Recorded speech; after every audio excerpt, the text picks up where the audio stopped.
Bonjour à tous, j'espère que vous allez bien. Aujourd'hui, on se retrouve pour une vidéo bien particulière, car en effet, les premières figurines de Godzilla X Kong, le Nouvel Empire, auraient été dévoilées, ou du moins été leakées.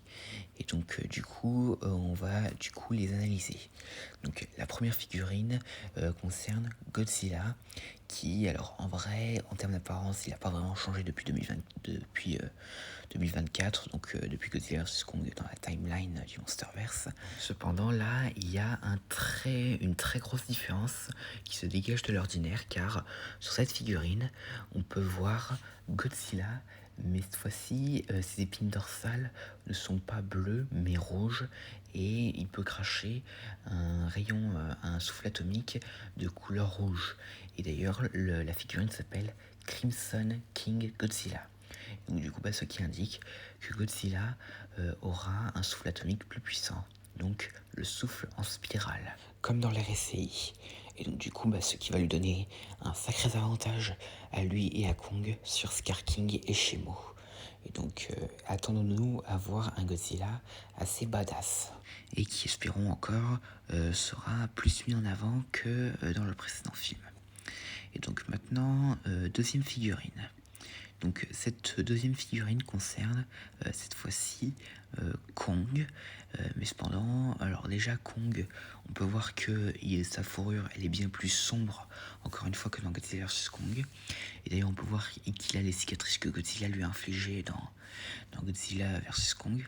Mais là, un gros détail, Kong, il a les yeux bleus brillants comme Scar King, mais aussi ce qui semble être des décharges électriques qui parcourent son corps. Et d'ailleurs, c'est quelque chose qui a l'air vraiment d'être des charges électriques si on regarde à l'arrière du paquet de la figurine, parce qu'en fait, on peut voir on peut voir Kong avec ce qui semble être des décharges électriques autour de son corps.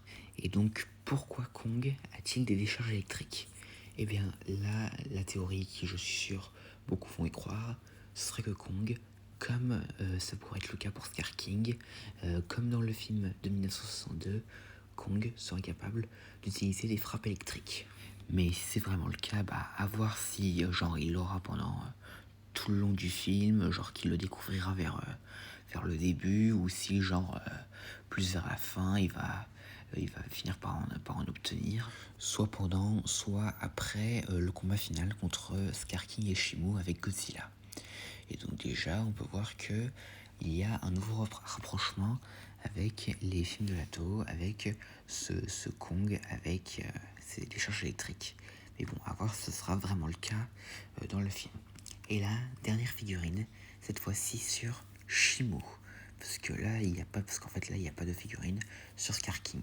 Et donc pour Shimo, alors déjà l'image elle est pas très nette sur la photo du jouet, mais de ce qu'on peut y voir, Shimo aurait des épines dorsales assez pointues, un peu comme le Godzilla de l'ère Millennium. Et donc, alors contrairement à ce qu'on nous montre la peinture rupestre, cette fois-ci, Shimo est sur quatre pattes. Mais bon, ça ne veut pas dire qu'il va avoir cette position pendant tout le film, parce que il devra sûrement se mettre debout à certains moments, parce que sinon, ce serait assez désavantageant d'être que sur quatre pattes. Et donc aussi on peut voir que les cristaux à l'arrière de sa tête, il en a beaucoup plus que ce qui est montré sur la peinture rupestre. Et aussi un détail que j'ai cru voir, en fait il aurait une espèce de défense, enfin toute petite, un peu à la manière de Violence et de Space Godzilla.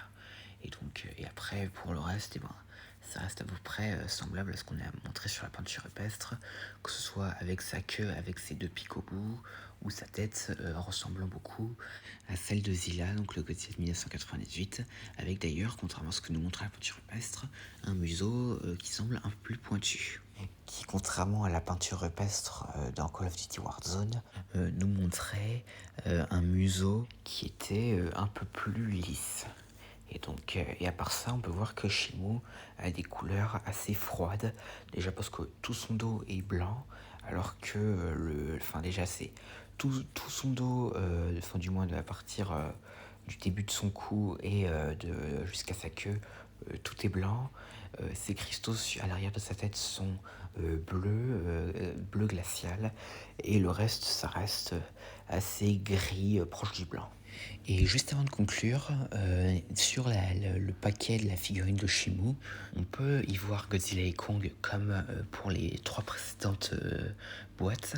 Mais là, vu que Shimu il est plus bas, et ben ça nous permet un peu plus de voir ce qu'il y a entre Godzilla et Kong sur cette image, sur ce paquet.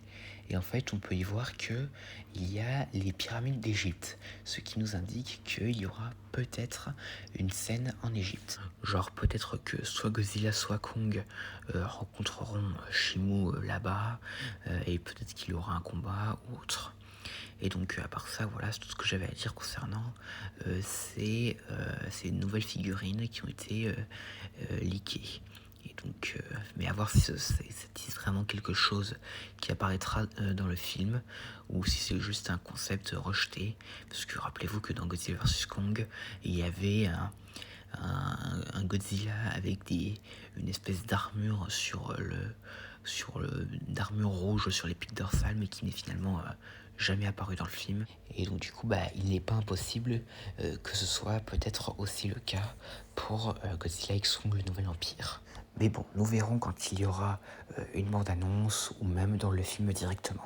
Et donc voilà, j'espère que cette vidéo vous aura plu. N'hésitez pas à lire ça dans les commentaires, et à la prochaine.